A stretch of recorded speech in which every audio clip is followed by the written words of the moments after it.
Quand je dis souvent pour les Italiens, vous ne vous connaissez pas, vous pensez Freedom, freedom, ami de la liberté.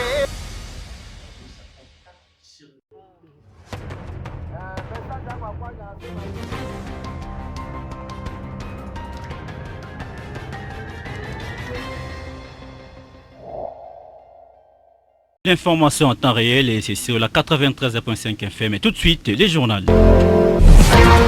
À la une, les chefs de l'État Félix Antoine Tshisekedi vient de se prononcer après une trentaine de morts aux côtés de nombreux dégâts matériels enregistrés lors des pluies diluviennes qui s'est abattues en ville, province de Kinshasa, en République démocratique du Congo. Plus de trentaines de journalistes de la ville de Bunia ont été formés ce mardi 8 avril 2025 par les dynamiques des femmes et juristes à l'hôtel Kirikou. À suivre tout de suite les détails.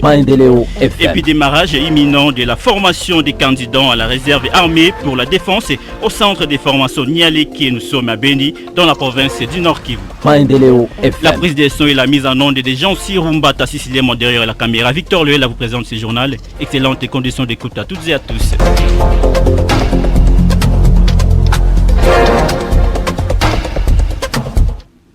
Madame, messieurs, bonsoir. À peu près d'une trentaine de morts aux côtés des nombreux dégâts matériels enregistrés lors des pluies diluviennes qui s'est abattues sur la ville province de Kinshasa en République démocratique du Congo. La soirée du vendredi 4 au samedi 5 avril 2025, le chef de l'État a finalement brisé son silence lors de l'Assemblée générale du Conseil suprême de la magistrature. Lundi dernier, il a annoncé sa consternation vis-à-vis du calvaire imposé à sa population après des fortes pluies annoncées pour quelques heures, une révision avec un certain membre du gouvernement afin d'évaluer la situation qui a prévalu, prendre des mesures philanthropiques. Le président Félix Tshisekedi est au micro de la RC Mbounia. Endeuiller des familles entières et plonger des centaines d'autres dans la détresse tout en paralysant une grande partie de la circulation urbaine. Je tiens à exprimer en mon nom et au nom de la nation tout entière ma profonde émotion, ma compassion la plus sincère et ma solidarité indéfectible à l'endroit des familles endeuillées et des sinistrés. En cette heure de peine et d'angoisse, je veux leur dire que la République ne les abandonnera pas. Je tiendrai très bientôt personnellement une réunion de crise avec les membres du gouvernement central et les autorités de la ville-province de Kinshasa afin d'évaluer l'ampleur de la situation et de prendre sans délai les mesures d'urgence qui s'imposent. Rien ne sera négligé pour soulager les souffrances, protéger les vies et prévenir de nouvelles tragédies.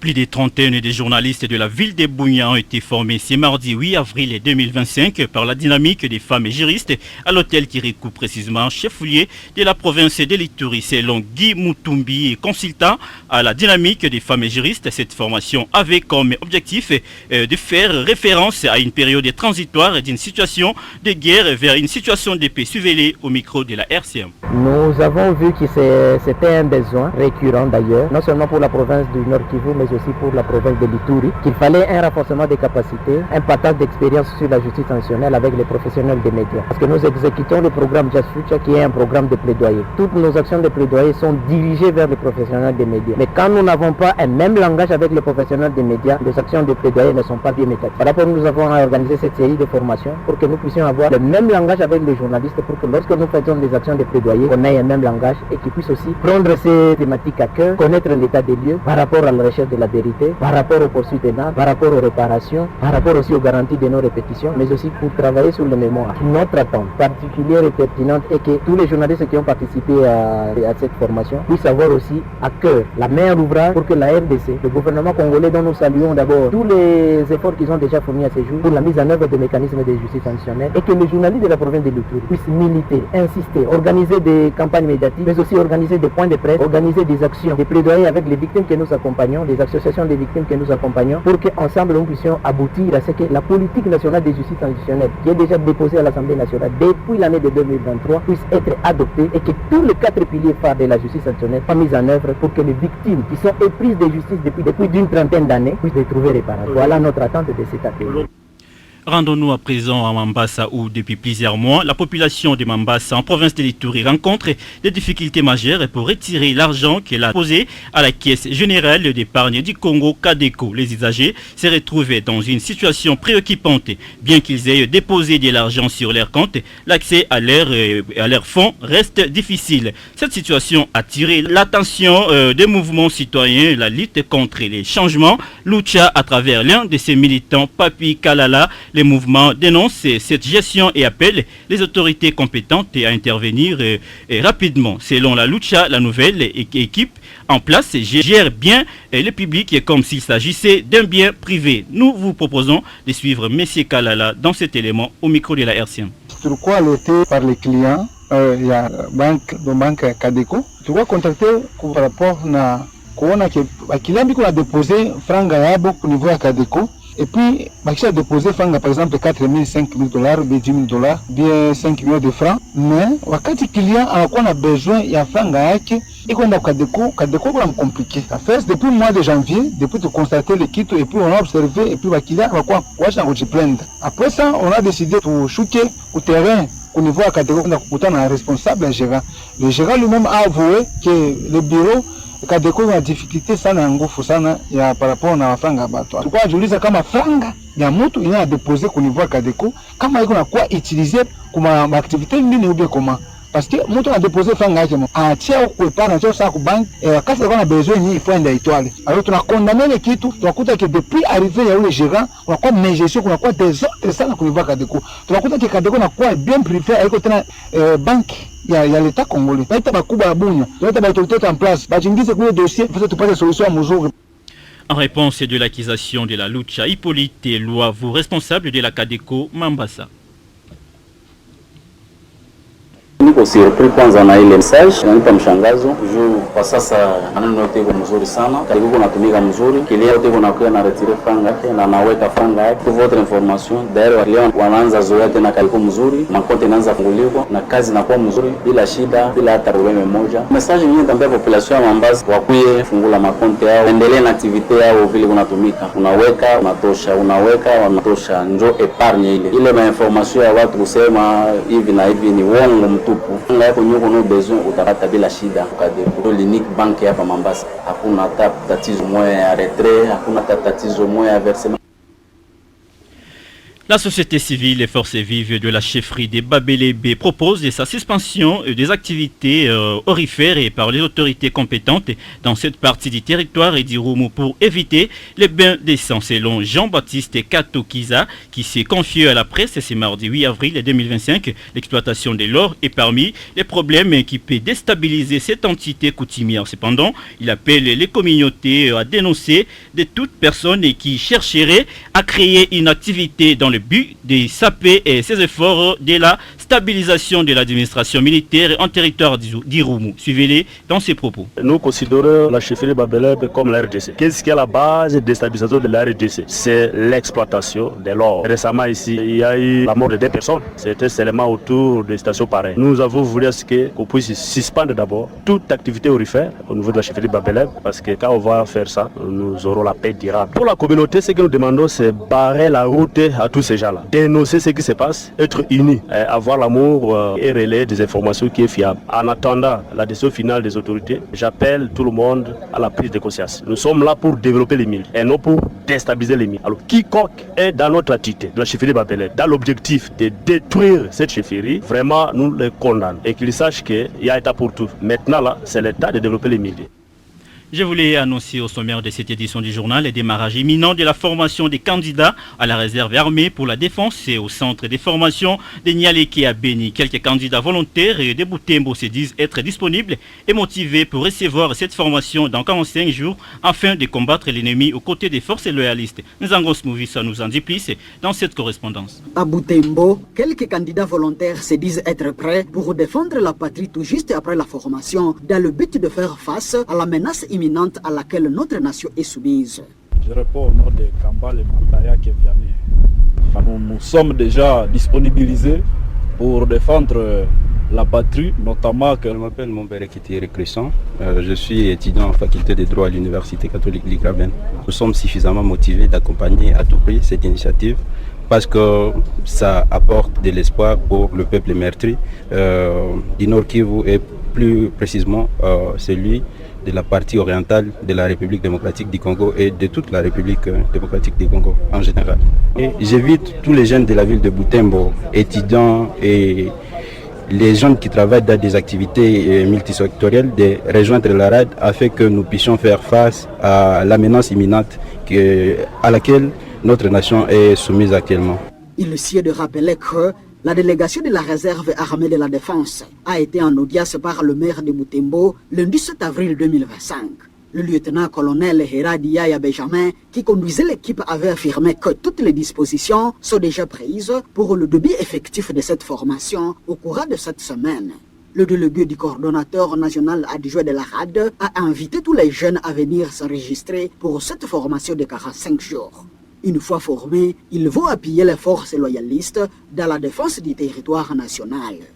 Butembo, Nzankosumo Viswa, Radio Communautaire Maendeleo Bunia. Des jeunes du société Virunga Security ont été maîtrisés avec une arme à feu avec un chargeur garni par les services de sécurité de la commune de Moulekera en ville de Béni. Cette révélation a été donnée par le bourgmestre de cette municipalité ce lundi 7 avril 2025 au sorti de la parade. Le numéro 1 de la commune de Moulekera, Ngongo Mayanga, Dieudonné lance NSOS aux sociétés récalcitrantes qui vont refuser de déposer les armes. Les contrôles systématiques sera lancé pour décourager cette pratique dans cette municipalité. Je tiens à dénoncer détention des armes à feu par des personnes n'ayant pas qualité dans notre entité, la commune Moulekera. Cela est consécutif à des gens faisant partie d'une organisation Virunga Sécurité dont on a arrêté au quartier Matembo avec une arme AK-47 plus une jumelle. Ce n'est pas n'importe qui peut détenir les armes. Il y a des personnes bien identifiées, bien connues. Je vais vous parler armée, la police et même les services, les autres services de sécurité. Pour en détenir, vous devez avoir l'autorisation. Mais quand on doit attraper les gens qui sont chargés de la sécurité civile avec des armes à feu, c'est déjà un motif d'insécuriser notre population. Profitez de votre micro pour appeler tout cela qui peut avoir dans sa maison ou bien qui peut avoir l'information sur un voisin ou bien une connaissance qui détient l'arme, de venir les dénoncer ici à la commune. Le moment que nous traversons est tel qu'il ne faut pas détenir une arme alors que vous n'avez pas qualité. Ils doivent cesser et prochainement. L'exemple est donné déjà pour ceux-là qui ont été trouvés avec des armes. Ils sont entre les mains de la justice pour qu'on puisse tirer toutes les conclusions par rapport à ça. Si vous n'avez pas qualité de détenir des armes à feu ou autre matériel de guerre, ils doivent nous dire, ils doivent expliquer aux services comment ils sont entrés en possession de ces armes-là ou bien de cette arme. Vous savez que vous n'avez pas qualité, vous détenez l'arme pourquoi? Et pendant cette période où nous sommes victimes d'une agression, si vous n'allez pas suivre ce que nous sommes en train de dire ici, prochainement on va vous arrêter, vous serez arrêté. Si d'initiative vous n'avez pas voulu venir déposer l'arme, et quand on va faire les contrôles, on vous trouve avec une arme à la maison, vous serez arrêté et répondre de votre acte. Il n'y a pas autre chose que ça.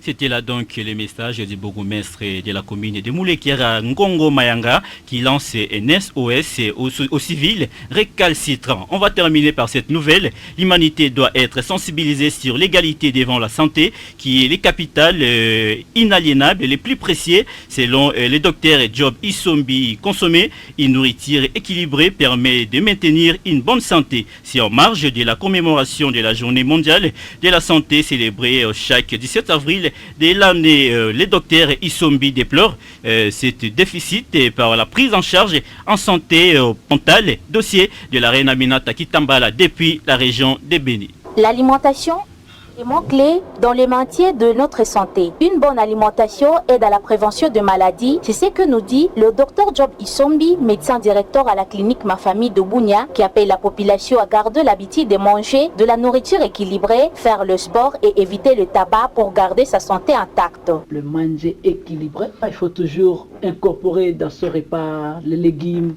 les fruits, il ne faut pas oublier, et surtout faire très attention, moins de sucre, moins de gras, mais aussi il faut toujours faire le sport d'une manière régulière. Le tabac, il faut l'éviter parce que vous pouvez développer facilement le cancer des poumons. L'alcool, il faut toujours le prendre de manière modérée, pas excessive, ainsi, mais aussi veiller à sa santé mentale, prendre du temps pour faire des sorties, c'est-à-dire avoir l'état pour une détente sociale. Mais aussi à part ces mesures basiques que je venais de citer tout à l'heure, il faut faire régulièrement les dépistages, maintenir ce poids de manière plus ou moins. L'alimentation influence directement les risques de développer les maladies. Par exemple, vous avez l'habitude de prendre des jus, vous pouvez avoir facilement la vitamine C. Cela peut protéger votre cœur, votre foie, voire même votre cerveau. Ils sont des organes nobles et donc ça peut renforcer votre immunité.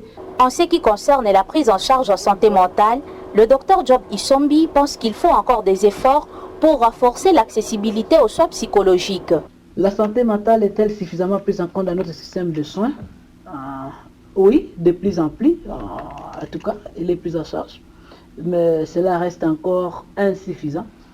Parce qu'il faut se dire la vérité, dans ces domaines-là, il n'y a pas assez de moyens, il y a moins de personnel spécialisé, la stigmatisation persiste encore. Donc on continue à considérer les malades mentaux comme état de fous, ce qui n'est pas réellement vrai.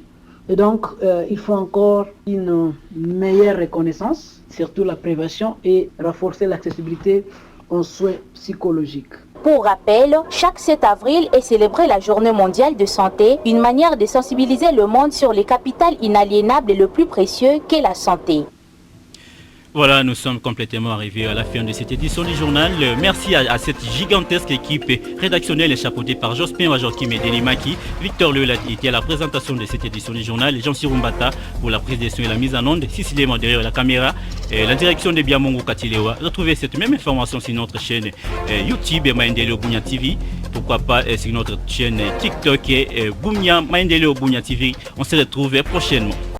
Mesdames et messieurs, vous allez à présent suivre les communiqués du programme panafricain des investissements à l'intention des entreprises et sociétés de construction aux SBL et aux ONGD. Avis à l'intention des entreprises et sociétés de construction aux ASBL et ONGD dans le cadre de son projet de construction de 10 écoles par province, le programme panafricain financé par la Banque mondiale demande aux entreprises et sociétés de construction aux ASBL et aux ONGD intéressés de s'affilier au programme et d'adresser leurs requêtes au directeur national aux coordonnées suivantes: email dinat.ppi@yahoo.com, téléphone plus 243 81 89 62 032. Pour les sociétés et entreprises de construction, les pièces ci-après seront jointes à la requête: statut de l'entreprise, extrait du registre du commerce et du crédit immobilier RCCM, identification nationale et pièce d'identité de son responsable. Pour les SBL et ONG, les pièces ci-après seront jointes à la requête: statut et règlement du notarié, acte notarié et F90 ainsi que le PV du compte rendu de la première assemblée générale constitutive.